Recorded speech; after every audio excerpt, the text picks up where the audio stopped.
Thank you so much, Madam Speaker. It'll be my absolute pleasure to be sharing my time with the member for Longueuil, Charles Lemoyne.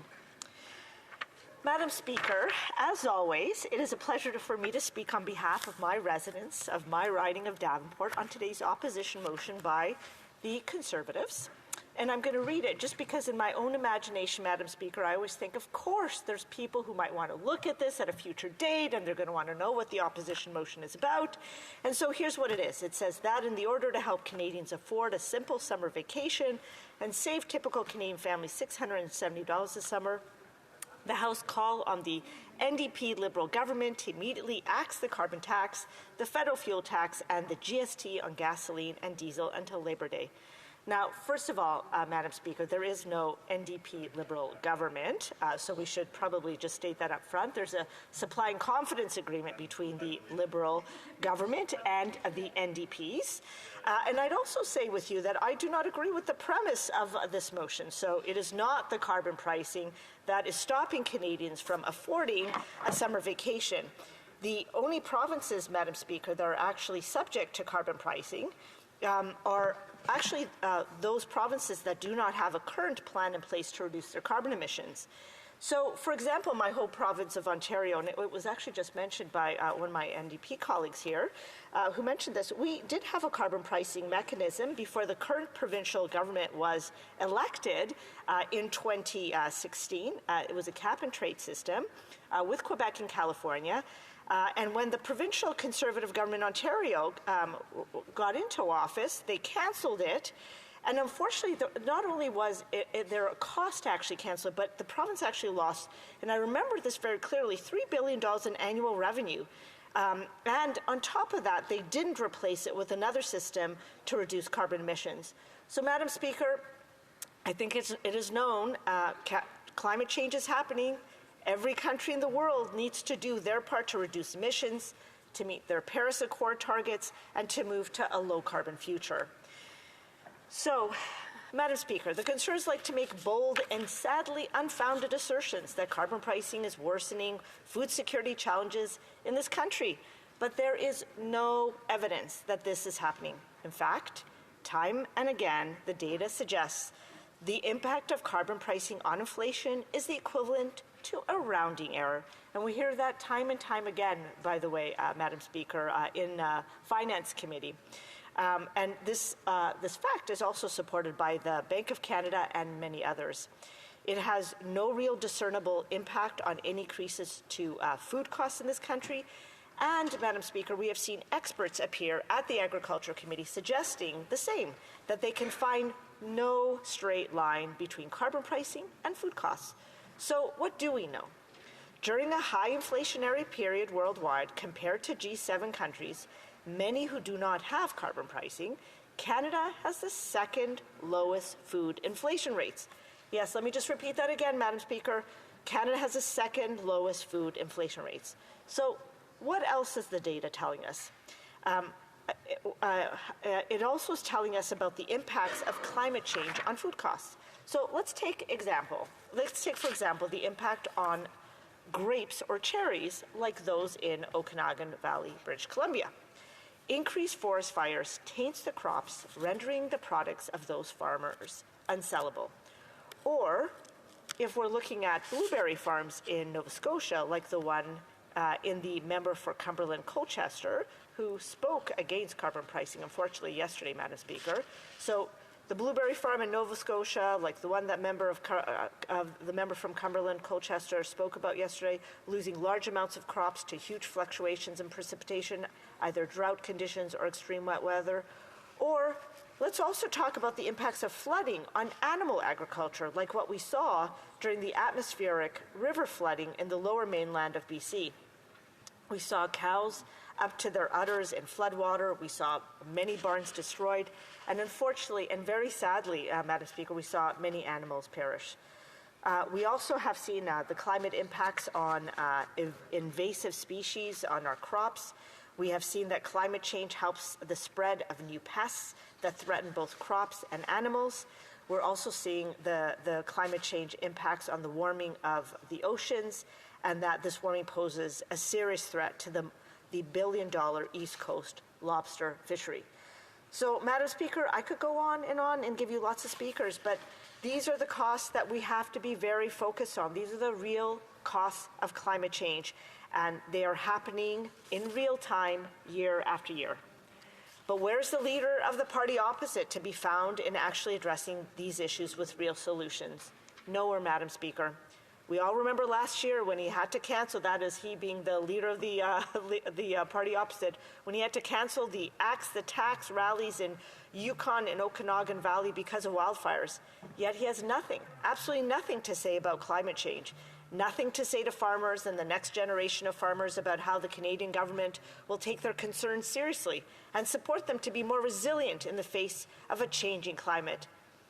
But actually, Madam Speaker, there is something else the members opposite are not being honest about.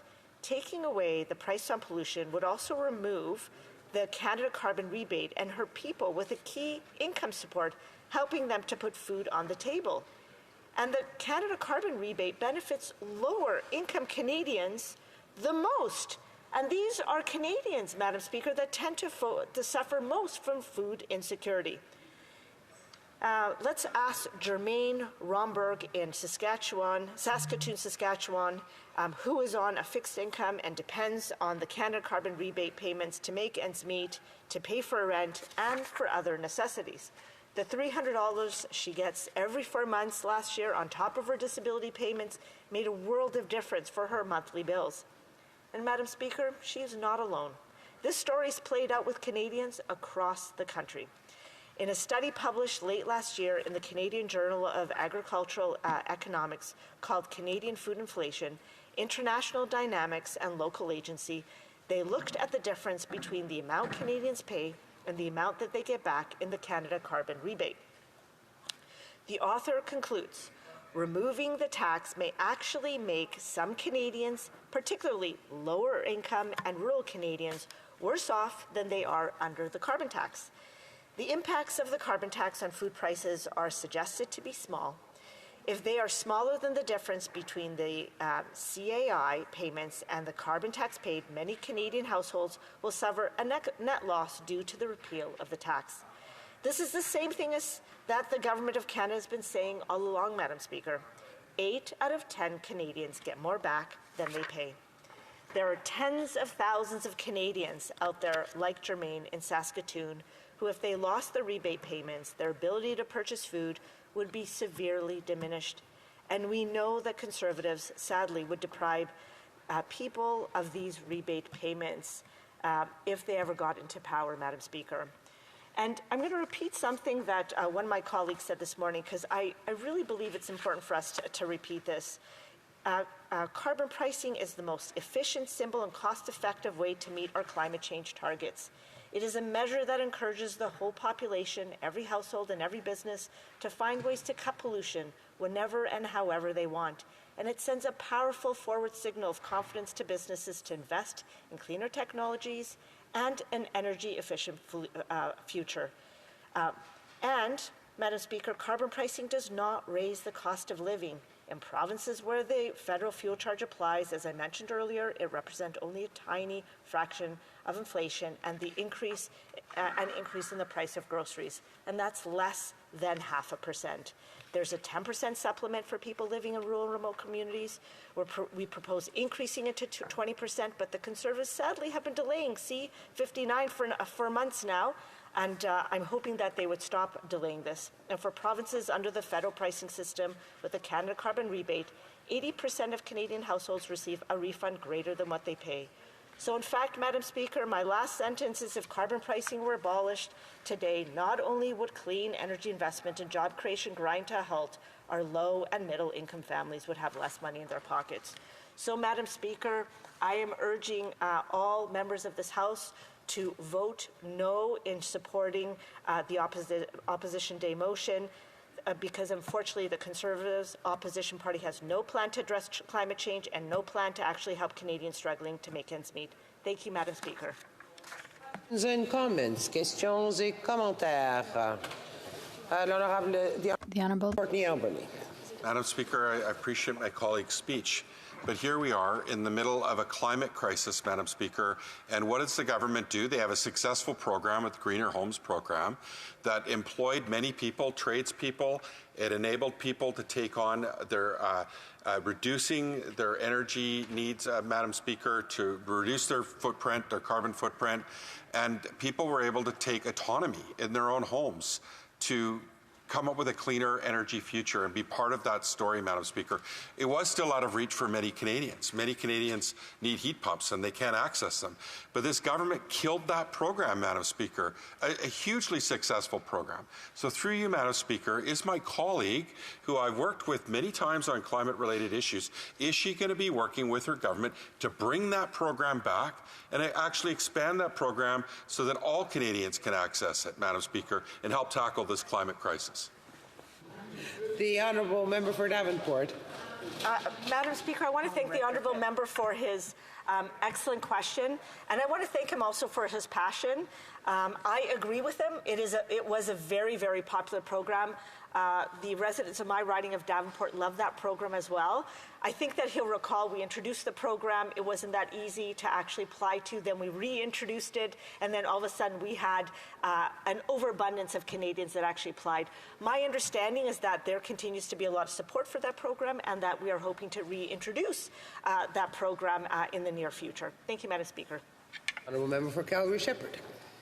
Thank you, Madam Speaker. I wasn't quick enough off my feet last time. I want to start by just saying that I want to commiserate with the member from Davenport for having her office vandalized in such a gruesome manner that now the Toronto Police Hate Unit is investigating as a hate crime. So I just want to I'm having one member of Parliament to another. I know we don't enjoy that being done to our offices, and also the risks that come to our office staff in those places of work. A previous member of the Liberal Party mentioned William Nordhaus, Nobel-winning economist.